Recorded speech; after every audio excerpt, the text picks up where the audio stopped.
नमस्कार दोस्तों, आप सभी का स्वागत है हमारे इस YouTube चैनल सरस्वती जी के क्लासेस में। आज की क्लास में हम जानेंगे झारखंड के आदिवासी के क्रम में मुंडा जनजाति के बारे में, यानी मुंडा जनजाति से जुड़ी हुई उन सारे महत्वपूर्ण तथ्यों को हम जानेंगे जो एग्जाम पॉइंट ऑफ व्यू से इम्पोर्टेंट हैं। तो आइए शुरू करते हैं आज की क्लास। मुंडा जनजाति। मुंडा झारखंड में कोलेरियन समूह की एक सशक्त और शक्तिशाली जनजाति है। मुंडा झारखंड में कोलेरियन समूह की एक सशक्त और शक्तिशाली जनजाति है। मुंडा जो है वो संस्कृत भाषा का शब्द है। मुंडा कौन सी भाषा का शब्द है? तो ये संस्कृत भाषा का शब्द है। यहाँ से क्वेश्चन पूछा जा सकता है। अब है कि झारखंड में यह आबादी की दृष्टि से तीसरी सबसे बड़ी जनजाति है। झारखंड में जो जनजातियां हैं उसकी आबादी के आधार पर अगर देखा जाए तो मुंडा जो है वो तीसरी सबसे बड़ी जनजाति है। पहली जनजाति है संथाल, दूसरी है उरांव और तीसरी है मुंडा। ये झारखंड की बात कर रहा है। मुंडा अपने आप को होड़ो को भी कहते हैं। मुंडा अपने आप को क्या कहते हैं? तो होड़ो को भी कहते हैं। होड़ो को, यहां से भी क्वेश्चन पूछा जा सकता है। अब है इसकी प्रजाति। मुंडा की प्रजाति कौन सी है? तो ये प्रोटो ऑस्ट्रोलायड प्रजाति की मुंडा जनजाति जो है वो प्रोटो ऑस्ट्रोलायड प्रजाति की है। फिर भाषा इसकी भाषा जो है मुंडा की वो है मुंडारी कहलाती है और ये ऑस्ट्रो एशियाटिक भाषा परिवार समूह से संबंधित है। मुंडारी जो है वो ऑस्ट्रो एशियाटिक भाषा परिवार समूह की भाषा है। ये अपनी भाषा को होड़ो जगर भी कहते हैं। मुंडा जो है, मुंडारी भाषा जो है इनकी, उन्हें ये होड़ो जगर भी कहते हैं। अब हम जानेंगे इनके निवास स्थल के बारे में, यानी ये मुख्य रूप से कहाँ निवास करते हैं झारखंड में। निवास स्थल में है तो मुख्य रूप से इनका जो जमावड़ा है वो रांची है। उसके अलावा है हजारीबाग, पलामू, गुमला, गिरिडीह, सिंहभूम, संथाल परगना आदि क्षेत्र, यानी इन लगभग इन सभी क्षेत्रों में जो है मुंडा जाति पाई जाती है। अब है इनकी सामाजिक व्यवस्था। सामाजिक व्यवस्था के अंतर्गत हम जानेंगे कि मुंडाओं में अनेक गोत्र होते हैं। ये मुंडा जो है अनेक गोत्र होते हैं मुंडाओं में, जैसे कि आइंद, कंडूलना, टूटी, डुंगडुंग, तिरकी, तोपनो, पूर्ती, बरला, बागे, बलमुचू, बेंगरा, बोदरा, भेंगरा, सुरीन, ये सभी जो है आदि प्रमुख गोत्र हैं। यानी इनके अलावा भी और भी बहुत सारे जो गोत्र मुंडाओं में पाए जाते हैं। यहाँ जो जिसका जिक्र मैंने किया है ये प्रमुख गोत्र हैं मुंडाओं के। अब हम आगे देखेंगे।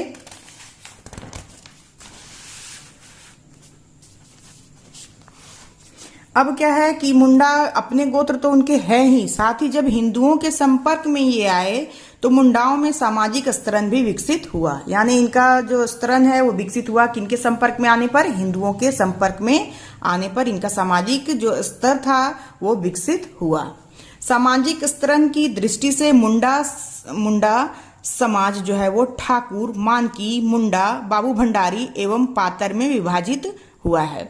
यानी कि जब हिंदुओं के संपर्क में आए तो सामाजिक स्तरण की दृष्टि से अगर देखा जाए मुंडा समाज को तो ये ठाकुर, मानकी, मुंडा, बाबू भंडारी एवं पातर में विभाजित हुए हैं। अब हम जानेंगे इनके युवा गृह के बारे में। मुंडाओं का जो युवा गृह है उसे गितियोड़ा कहा जाता है। गितियोड़ा कहलाता है मुंडाओं का युवा गृह। हर जनजाति की अपनी अपनी युवा गृह है और वो सभी अलग अलग नामों से जाने जाते हैं। मुंडाओं का जो युवा गृह है उसे गितियोड़ा कहा जाता है। फिर इनमें एकल विवाह का प्रचलन है। मुंडाओं में एकल विवाह का प्रचलन है, लेकिन खास परिस्थिति वश जो है कभी कभी एक के अलावा भी जो है छूट दी जाती है पुरुषों को अलग दूसरी विवाह करने का। फिर है कि विवाह, मुंडाओं में विवाह को अरंडी कहते हैं। अरंडी कहा जाता है विवाह को। कहीं कहीं आंधी भी दिया रहता है तो विवाह को क्या कहा जाता है मुंडाओं में? तो अरंडी कहा जाता है। फिर वधु मूल्य, चूंकि हर जनजाति में वधु मूल्य का अलग अलग नाम है तो जो मुंडा है उनमें वधु मूल्य को कुरीगोनोंग या गोनोंग टाका भी कहा जाता है। कुरीगोनोंग भी बोलते हैं और गोनोंग टाका भी। अब है प्रचलित विवाह। मुंडाओं में कौन कौन से विवाह प्रचलित हैं? तो मुंडाओं में आयोजित विवाह, राजी खुशी विवाह, हरन विवाह, सेवा विवाह, हट विवाह और सगाई, ये सभी तरह के विवाह जो है वो प्रचलित हैं मुंडा जनजाति में। लेकिन सर्वाधिक प्रचलित विवाह कौन सा है? इतने विवाह तो प्रचलित हैं लेकिन सर्वाधिक प्रचलित विवाह जो मुंडा में है वो है आयोजित विवाह। और ये जो आयोजित विवाह है, इस विवाह में वर वधु के माता पिता द्वारा विवाह आयोजित किया जाता है। इसमें क्या है कि वर वधु के जो माता पिता होते हैं उन्हीं के द्वारा विवाह का आयोजन किया जाता है आयोजित विवाह में।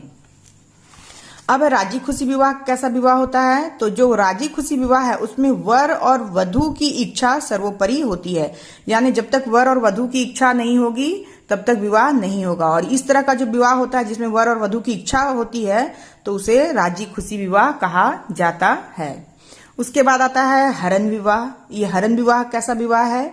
तो हाट या मेले से पसंद की लड़की का हरण और उसके साथ विवाह, यानी मेले या हाट में अगर लड़की पसंद की जाती है तो वहां से उस लड़की का हरण करके उसके साथ विवाह किया जाता है, जिसे हरण विवाह के नाम से जाना जाता है। फिर है सेवा विवाह।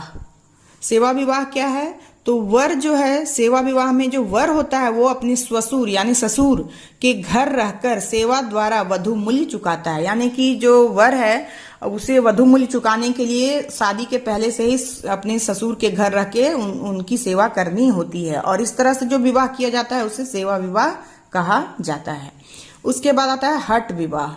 हठ विवाह क्या है? तो वधु वर के यहाँ बलात् प्रवेश कर रहने लगती, यानी शादी के पहले ही वधु जो है वर के यहाँ जाके जबरन प्रवेश करती है और वहीं रहने लगती है। और इस तरह से जो विवाह होता है उसे हठ विवाह के नाम से जाना जाता है। फिर आता है सगाई। तो विधवा या परित्यक्तता से विवाह को सगाई कहते हैं, यानी किसी विधवा स्त्री से या किसी पति के द्वारा छोड़ी गई स्त्री से अगर कोई विवाह करता है तो उसे सगाई कहा जाता है, सगाई। अब आता है तलाक। मुंडा में तलाक को किस नाम से जाना जाता है? तो मुंडा में तलाक को सकनाचारी या कहीं कहीं साकमचारी भी दिया रहता है, यानी सकनाचारी या साकमचारी कहा जाता है किसे? मुंडा जनजाति में तलाक को कहा जाता है सकनाचारी या साकमचारी। अब है गांव। मुंडाओं में गांव को हातू कहा जाता है, जिसका मुखिया जो है वो हातू मुंडा या मुंडा कहलाता है। फिर जो गांव के धार्मिक प्रधान होते हैं उसे पाहन कहा जाता है, और जो पाहन का सहायक होता है उसे पुजार या पनभरा भी कहा जाता है, पुजार या पनभरा। अब है कि कई गांव मिलकर पंचायत बनाते हैं। कई गांव मिलकर क्या बनता है? तो पहड़ा पंचायत बनता है। हर गांव की अपनी पंचायत होती है, लेकिन जब कई गांव मिल जाते हैं उसके बाद जो पंचायत बनता है कई गांव को मिलाकर तो उसे पढ़ा पंचायत कहा जाता है। और इस पढ़ा पंचायत की चर्चा हम लोगों ने पहले ही मुंडा शासन व्यवस्था के दौरान हम लोग कर चुके हैं। अगर आपने वो शासन व्यवस्था का वीडियो नहीं देखा है तो प्लीज पहले उसे देख लें, तो आपको और भी बहुत सारी जो जानकारी है मुंडा जनजाति से संबंधित वो वहां पे आपको मिल जाएगी। फिर है कि पढ़ा पंचायत का प्रधान कौन होता है? तो जो पढ़ा पंचायत व्यवस्था है उसका प्रधान मानकी होता है, इसे मानकी कहा जाता है। अब हम जानेंगे इसकी अर्थव्यवस्था, इसके पेशा के बारे में। अर्थव्यवस्था, तो इसमें जो पेशा है मुख्य रूप से जो मुंडाओं का पेशा है वो क्या है? मुख्य रूप से कृषि इनका अपना पेशा है, तथा अन्य भी पेशा इनका क्या है? तो पशुपालन या मछली मारना, ये भी ये शौक से करते हैं। यानी मुख्य रूप से जो इनके आय का स्रोत है वो कृषि ही है, ये स्थायी रूप से कृषि पर निर्भर हैं और अपने शौक के रूप में ये पशुपालन भी करते हैं, मछली भी पकड़ते हैं।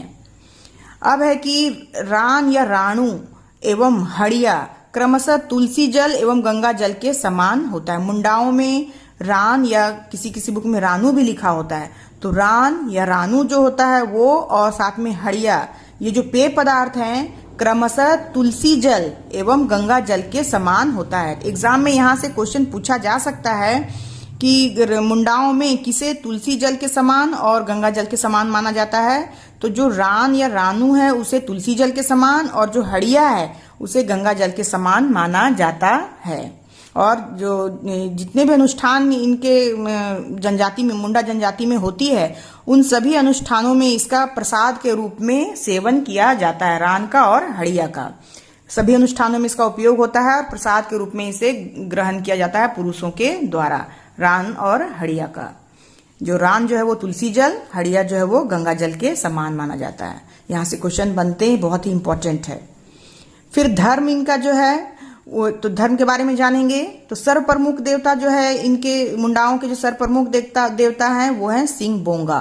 ये सूर्य के प्रतिरूप माने जाते हैं। सिंहभोंगा कौन है? तो सूर्य का प्रतिरूप है और इनका सर्वप्रमुख देवता है। किसका? तो मुंडाओं का सर्वप्रमुख देवता सिंहभोंगा है। फिर अन्य देवी देवता भी इनमें हैं, तो जैसे कि हाथूबोंगा जो ग्राम देवता होते हैं, खूंट हंकारा या ओड़ा बोंगा तो ये कुल देवता होते हैं, बुरु बोंगा जो पहाड़ देवता होते हैं, देसाउली जो गांव की सबसे बड़ी देवी मानी जाती है। क्या है? देसाउली जो गांव की सबसे बड़ी देवी मानी जाती है। इसके अलावा भी और भी हैं, हम उसे आगे जानेंगे।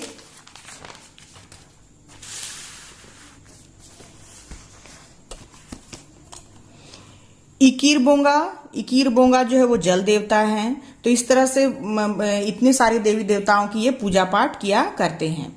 पाहन धार्मिक प्रधान तथा पुजार या पनभरा पाहन का सहायक होता है। ये हम लोग पहले भी जान चुके हैं कि पाहन जो है वो धार्मिक प्रधान होता है और पुजार या पनभरा जो होता है वो पाहन का सहायक होता है।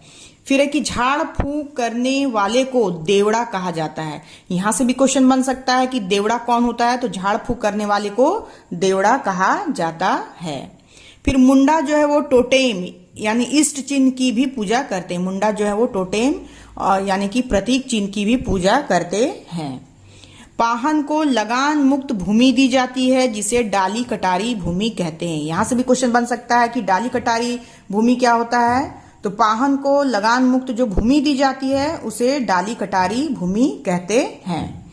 फिर है कि पाहन को एक प्रकार की और सेवा भूमि मिलती है, यानी पाहन को एक और प्रकार की सेवा भूमि दी जाती है जिसे भूत खेता कहते हैं। पाहन को जो सेवा भूमि दी जाती है उसे क्या कहते हैं? तो उसे भूत खेता कहते हैं। और ये जो भूत खेता से जो आय होती है उस आय का प्रयोग किसमें किया जाता है? तो जो झाड़ फूंक या भूत प्रेत से संबंधित जो अनुष्ठान होते हैं उसमें इसके आय का प्रयोग किया जाता है। अब हम जानेंगे उनके मुख्य पर्व त्योहार के बारे में। मुख्य पर्व त्योहार मुंडाओं के कौन कौन से हैं? सरहूल जिसे बा या फूलों के पर्व के रूप में भी जाना जाता है। बा पर्व या फूलों का पर्व सरहूल। फिर है कर्मा, सोहराई, माघे, फागु, नवाखानी, जितिया, अनोबा आदि ये सभी जो प्रमुख त्योहार हैं मुंडाओं के। फिर क्या है कि अधिकांश पर्व जो है वो कृषि तथा प्रकृति से जुड़े हैं। अधिकांश पर्व किससे जुड़े हुए हैं? तो कृषि तथा प्रकृति से जुड़े हैं।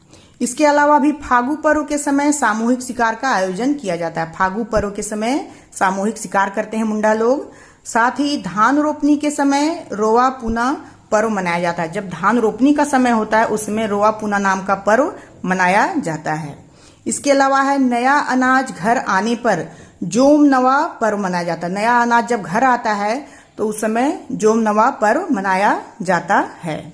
इसके अलावा आषाढ़ में खेत जुताई और चौरसीकरण के पहले बतौली यानी छोटा सरहूल पर्व मनाया जाता है। क्या है? आषाढ़ में खेत जुताई जब होता है और जब चौरसीकरण के पहले बतौली यानी छोटा सरहूल पर्व मनाया जाता है। ये कब मनाया जाता है? पूछा जा सकता है कि बतौली या छोटा सरहूल कब मनाया जाता है? तो आषाढ़ में खेत जुताई और चौरसीकरण के पहले मनाया जाता है बतौली या छोटा सरहूल। अब यहाँ एक और इम्पॉर्टेंट फैक्ट था जो मैं आगे बताना भूल गई थी। तो ये है कि जनजातियों की कुल जनसंख्या में मुंडाओं की जनसंख्या लगभग 14.56% है। झारखंड में जितनी भी जनजातियां हैं उनमें उनकी जो जनसंख्या है उसमें मुंडाओं का प्रतिशत कितना है? तो 14.56%। ये बहुत इंपॉर्टेंट है, यहाँ से भी पूछा जा सकता है एग्जाम में क्वेश्चंस। तो ये थी मुंडा जनजाति से संबंधित कुछ महत्वपूर्ण बातें जो एग्जाम पॉइंट ऑफ व्यू से बहुत ही इंपॉर्टेंट हैं और मैंने कोशिश की है कि मैं उन सारे महत्वपूर्ण तथ्यों को यहाँ आपके सामने प्रस्तुत करूं। तो आज के लिए बस इतना ही। नेक्स्ट वीडियो में हम फिर मिलते हैं, तब तक के लिए धन्यवाद। जय हिंद, वंदे मातरम।